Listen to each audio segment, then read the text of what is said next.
The Trumpet Daily Update from Jerusalem.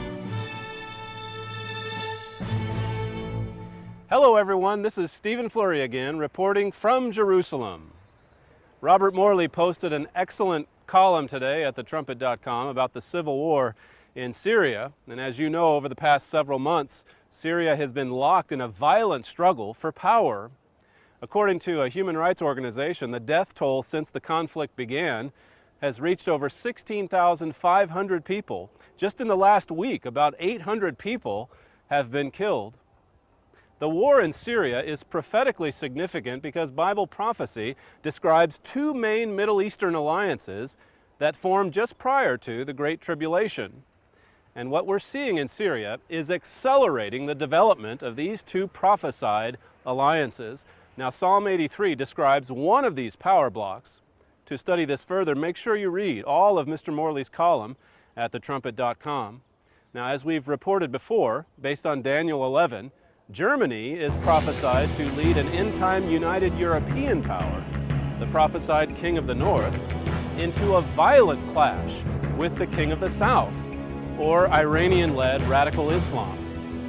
But when you add Psalm 83 to the mix, we see that at the time Europe invades this region, the Middle East will be divided along the lines of those nations that back Iran and those nations in the Middle East that oppose Iranian dominance. Syria is prophesied to fall into the power bloc that opposes Iran, which is why we're watching events in that nation so closely. Now, historically, of course, Syria has had close ties with Iran, but that will soon change, and it may happen as soon as Assad is shoved aside. The pressure for Assad to leave is growing by the day. Germany has already voiced support for some kind of military intervention from the West, and according to GermanForeignPolicy.com, one German official has already said that if military action is taken against the Assad regime, quote, German participation should be assured. Turkey is also applying pressure on Assad, especially after the incident last week when Syrian forces shot down the Turkish plane.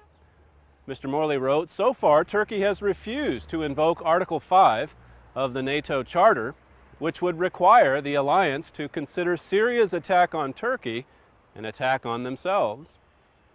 However, according to analysts at Stratfor, now that Turkey has officially confirmed the downing of its aircraft by Syrian forces, it has no choice but to respond. It may warrant a conventional military response. Now, added to that, the Gulf Cooperation Council, led by Saudi Arabia, has been openly supporting the rebels in Syria. So the pressure for regime change in Syria is intensifying. As it does, keep an eye on the two power blocks that emerge in this part of the world.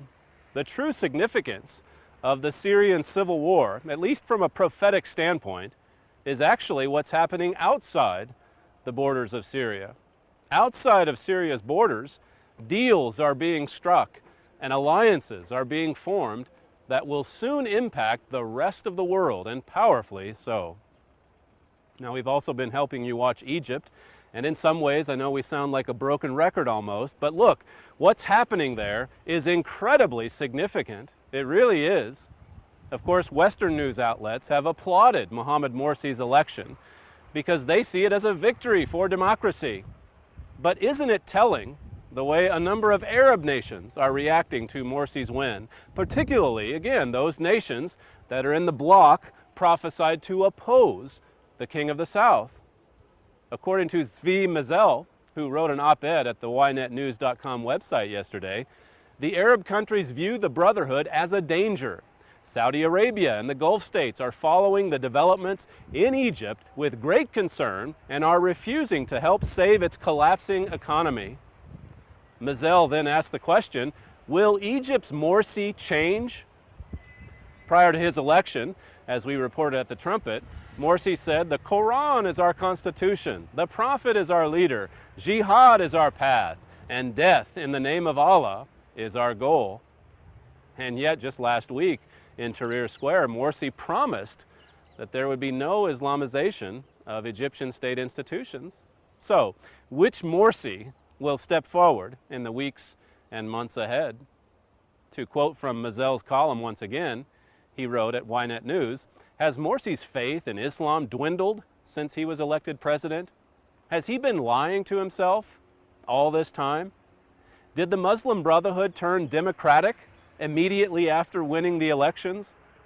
Did the Brotherhood's plan to convert the entire world to Islam change within hours of Morsi's victory? It appears as though these questions are not being asked in Western capitals, and that the White House is prepared to march forward with the Brotherhood. Egypt's experiment with democracy, remember, has only gone on for a few short months. The Muslim Brotherhood, on the other hand, has been around for more than 8 decades.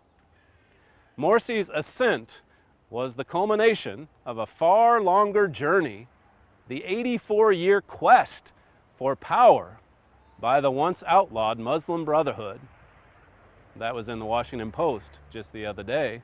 The article said that Middle Eastern powers are, quote, watching with dismay the wave of religiosity washing across North Africa, with Islamists poised to do well in Libya's first democratic elections this month and already running the government in Tunisia. Saudi Arabia and other Gulf states are watching with dismay, as that article brings out, with dismay as this tidal wave of radical Islam spreads right across the region. Just today, there was a report saying Morsi will be traveling to Iran next month. That's right. You remove Mubarak out of the way and then look at what happens immediately thereafter. In response to the report of Morsi's visit, Iran's foreign minister said he hoped it would lead to strengthening ties between the two countries and an upgrade in diplomatic relations. This Egyptian-Iranian alliance, of course, was all prophesied right in the pages of your own Bible. This is Stephen Flurry reporting from Jerusalem.